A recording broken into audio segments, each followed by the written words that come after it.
Hello friends, today we'll talk about one of the most remarkable women in the history of science, Marie Curie.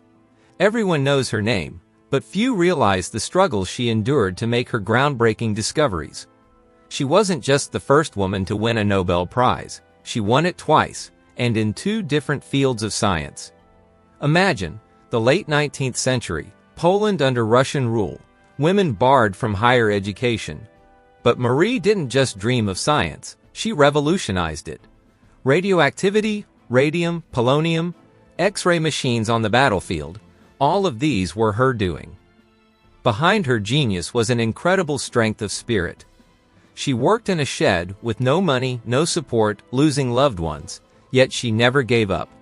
How did she do it, and why do her discoveries still save lives today? Let's find out. On November 7, 1867, in Warsaw, in the home of physics teacher Władysław Skłodowski, a girl was born who would change the world of science, Maria Skłodowska. She grew up in a Poland torn by Russian oppression, where even speaking Polish was forbidden. The Skłodowski family was poor but intellectually rich. Her father, stripped of his state position for participating in the 1863 uprising, turned their home into a temple of science. Physics instruments, chemical reagents, and books in the forbidden Polish language filled the shelves. "We grew up in an atmosphere where knowledge was sacred," Marie later recalled. Tragedy struck at age 10. Her mother died of tuberculosis. This loss hardened her character. Even in school, she showed incredible determination, secretly reading scientific works at night and demonstrating a phenomenal memory in class, earning her a gold medal. But the real struggle began after graduation. In the Russian Empire, women were barred from universities. Together with her sister Bronia, she attended the Flying University secret courses held in different apartments to avoid arrest. "We studied like conspirators, passing knowledge like a baton of resistance," Marie wrote. At 18, she made an unusual pact with her sister. She would work as a governess for 5 years to fund Bronia's medical studies in Paris, and Bronia would later help her. These years tested her resilience. While teaching math to children in a remote estate, she secretly studied chemistry at night, conducting her first experiments, measuring the melting points of metals. "I feel my mind withering in this backwater," she wrote in despair. But it was here that her character was forged. When her employers forbade her from reading science books, she woke at 4 a.m. to study before work. In 1891, with meager savings, 24-year-old Marie left for Paris. Her life at the Sorbonne was a lesson in austerity, a tiny, unheated room, meals of bread and tea, winters so cold she slept under piles of clothes. But here, among books and lab equipment, she found true freedom. "These years of hardship taught me one thing. There are no barriers for those who truly seek knowledge," Marie would later say. Her persistence paid off. In 1893, she graduated first in her class in physics, and in 1894, she earned a degree in mathematics. But most importantly, she was about to meet the man who would become her husband, partner, and soulmate. Thus began the journey of a woman who proved that even a modest girl from an oppressed country could change the world, if she had enough willpower and a brilliant mind. Her childhood dream of knowledge would spark a scientific revolution, but she still had many trials ahead. In the spring of 1894, in a laboratory at the School of Industrial Physics and Chemistry, a meeting took place that would change the history of science. 26-year-old Marie Skłodowska, researching the magnetic properties of steel, needed space for experiments. Polish physicist Józef Kowalski introduced her to 35-year-old Pierre Curie, already a renowned scientist who had discovered piezoelectricity.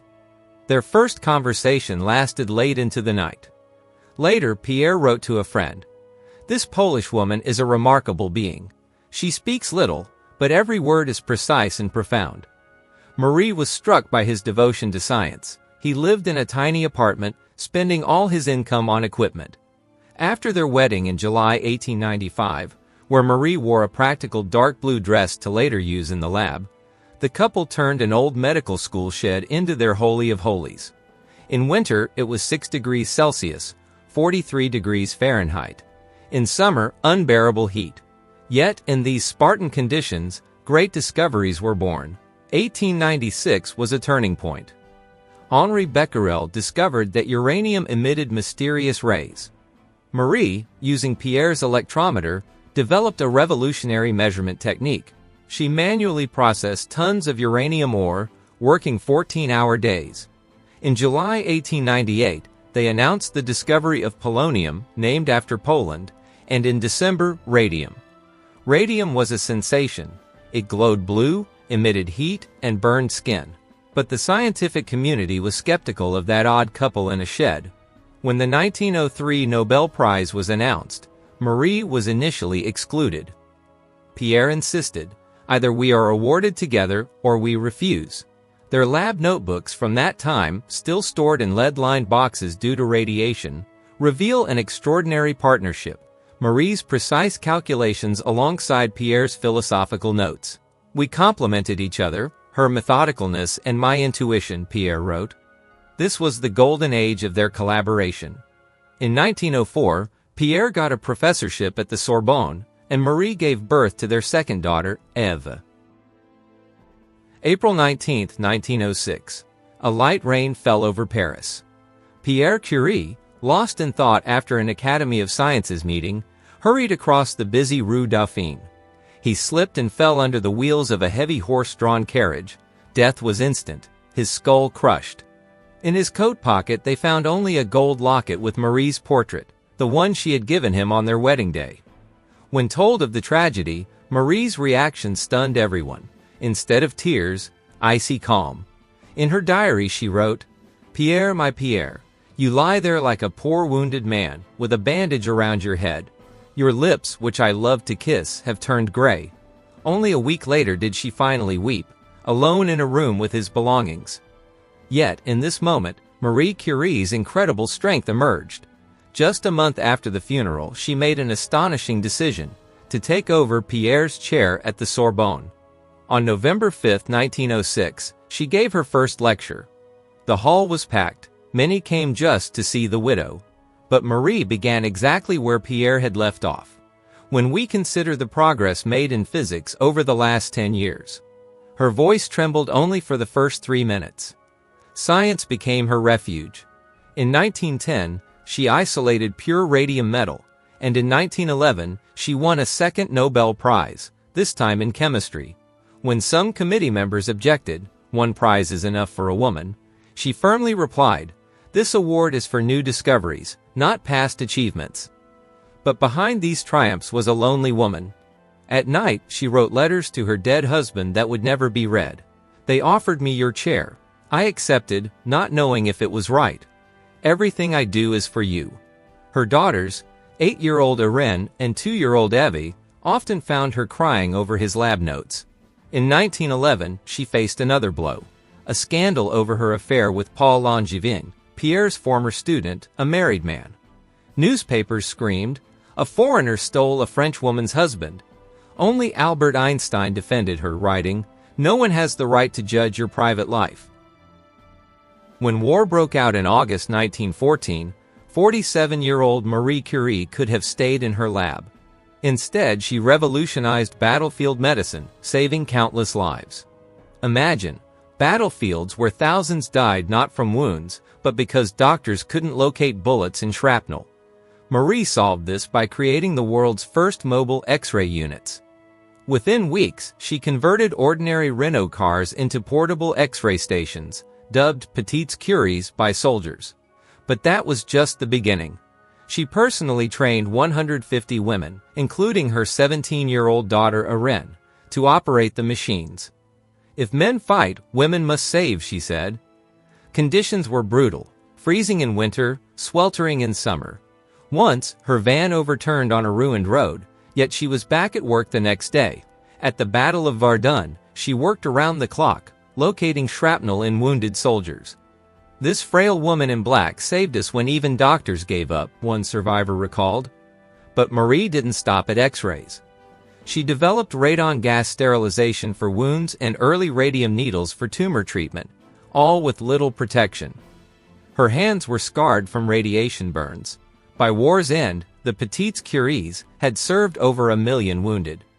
She set up 200 field X-ray stations and trained 500 technicians.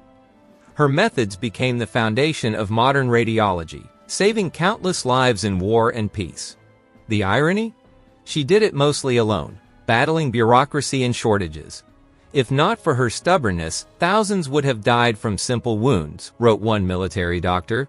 After the 1918 armistice, Marie returned to her lab, only to find her efforts forgotten. Funding dried up. The military refused reimbursement. Yet her work forever changed medicine, paving the way for radiation therapy.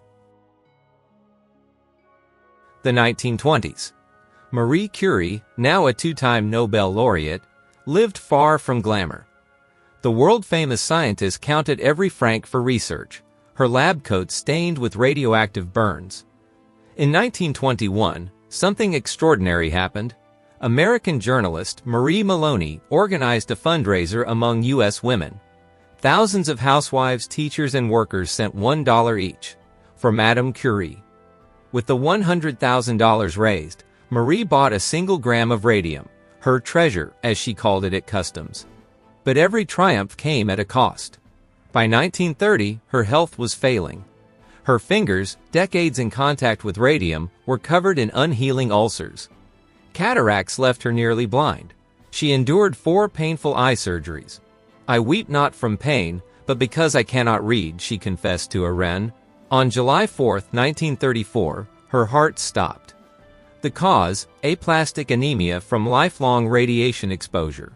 At her funeral in Seoul, her coffin was lined with lead. The woman who gave the world radium remained radioactive even in death. Yet paradoxically, her legacy was just beginning. Today, every X-ray, every radiation therapy session for cancer, every woman winning a Nobel Prize, all trace back to her. Even the unit of radioactivity is named after her, the Curie Psi. Most astonishing? Her lab notebooks still emit radiation. They're stored in lead boxes, handled only in protective gear. These yellowed pages are the perfect monument to a scientist who knew the price of discovery. Marie Curie proved that science has no borders, not of gender, not of nationality. She discovered radioactivity, saved thousands in war, and became a symbol of perseverance. Did you know her daughter Irene also won a Nobel Prize? If you want more stories of women in science, comment below. Give the video a like, subscribe to the channel, and see you next time in the world of great discoveries.